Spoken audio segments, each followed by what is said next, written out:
నమస్కారం. ఈరోజు మనం సృష్టిలోని అత్యంత శక్తివంతమైన మరియు లోతైన నాట్యం గురించి తెలుసుకుందాం. అదే శివతాండవం.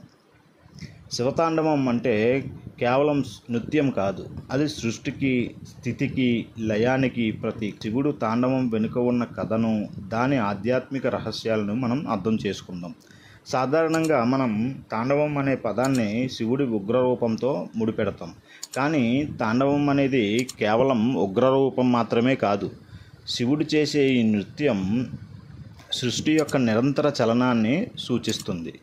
భగవంతుడు నిశ్చలంగా ఉన్న ఆయనలో ఉండే శక్తి మాత్రం ఎప్పుడూ చలిస్తూనే ఉంటుంది. ఈ చలనమే తాండవం. భగవద్గీతలో కృష్ణుడు చెప్పినట్లుగా యదా యదా హి ధర్మస్య, ధర్మం క్షీణించినప్పుడు శివుడు తన శక్తిని తాండవం రూపంలో ప్రదర్శిస్తాడు. శివతాండవం వెనుక చాలా కథనాలు ఉన్నప్పటికీ వాటిలో అత్యంత ప్రాచుర్యం పొందిన రావణుడి కథ. లంకకు రాజు అయిన రావణుడు పరమశివ భక్తుడు. కైలాస పర్వతాన్ని ఎత్తి శివుడిని లంకకు తీసుకెళ్లాలని అనుకుంటాడు. రావణుడి ప్రయత్నం వల్ల కైలాసం ఊగిపోవడం మొదలుపెడుతుంది. పార్వతీదేవి భయపడగా శివుడు తన బొటన వేలితో కైలాసాన్ని నొక్కుతాడు. దీంతో రావణుడు పర్వతం కింద చిక్కుకుంటాడు.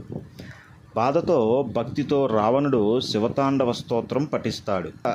నిస్వార్థ భక్తికి మెచ్చిన శివుడు అతన్ని పర్వతం కింద నుండి విడిపిస్తాడు.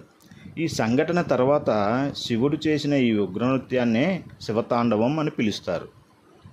శివతాండవం ఒకటే అని మనం అనుకుంటాం, కానీ పురాణాల ప్రకారం శివుడు వివిధ సందర్భాల్లో వివిధ రకాల తాండవాలు చేస్తాడు. అవి సంధ్యాతాండవం. సంధ్యాతాండవం అంటే సాయంత్రం సమయంలో సంతోషంగా చేసే నృత్యం. తరువాత త్రిపుర తాండవం. త్రిపుర తాండవం అంటే త్రిపురాసురులను సంహరించిన తర్వాత చేసే నృత్యం.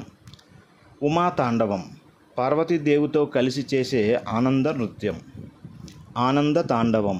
ఆనంద తాండవం అంటే సృష్టి ఆనందానికి ప్రతీకగా చేసే నృత్యం. ఈ రకాలన్నీ కూడా శివుడిలోని వివిధ భావాలను, శక్తులను సూచిస్తాయి. శివతాండవం కేవలం నాట్యం కాదు, దానిలో చాలా లోతైన ఆధ్యాత్మిక అర్థం ఉంది. శివుడి ప్రతి కదలిక, ప్రతి భంగిమ ఒక సందేశాన్ని ఇస్తాయి. అందులో డమరుకం. ఆయన చేతిలో డమరుకం సృష్టిలోని మొదటి శబ్దాన్ని, అంటే ఓంకారనాదాన్ని సూచిస్తుంది. డమరుకం సృష్టికి ప్రతీక. అగ్నిజ్వాలలు. ఆయన మరో చేతిలో ఉండే అగ్నిజ్వాలలు లయాన్ని, సర్వనాశనాన్ని సూచిస్తాయి. లేచిన పాదం. ఆయన పైకి లేపిన పాదం మాయ నుండి, అజ్ఞానం నుండి మనల్ని విడిపించే మోక్షాన్ని సూచిస్తుంది. క్రిందికి ఉన్న పాదం. ఆయన క్రింద ఉన్న పాదం మాయను, అజ్ఞానాన్ని అణిచివేయడాన్ని సూచిస్తుంది. పాదం కింద ఉన్న అపస్మారక రాక్షసుడు. ఆ రాక్షసుడు మనలోని అహం, అజ్ఞానం. శివుడు దాన్ని తొక్కిపెట్టి మనలో ఉండే అహంకారాన్ని నాశనం చేస్తాడు. శివతాండవం మన జీవిత చక్రానికి ప్రతీక. మన జీవితంలో కూడా పుట్టుక, ఎదుగుదల, మరణం, తిరిగి పునర్జన్మ అనేవి నిరంతరం జరుగుతూనే ఉంటాయి. శివుడి తాండవం ఈ చక్రం యొక్క నిరంతర కదలికను గుర్తు చేస్తుంది. కాబట్టి శివుడు తాండవం కేవలం చూడటానికి ఒక నృత్యం కాదు, అది మన జీవితాన్ని, మన ఆధ్యాత్మిక ప్రయాణాన్ని అర్థం చేసుకోవడానికి ఒక గొప్ప సాధనం.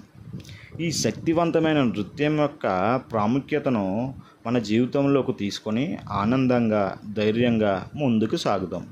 ఓం నమః శివాయ.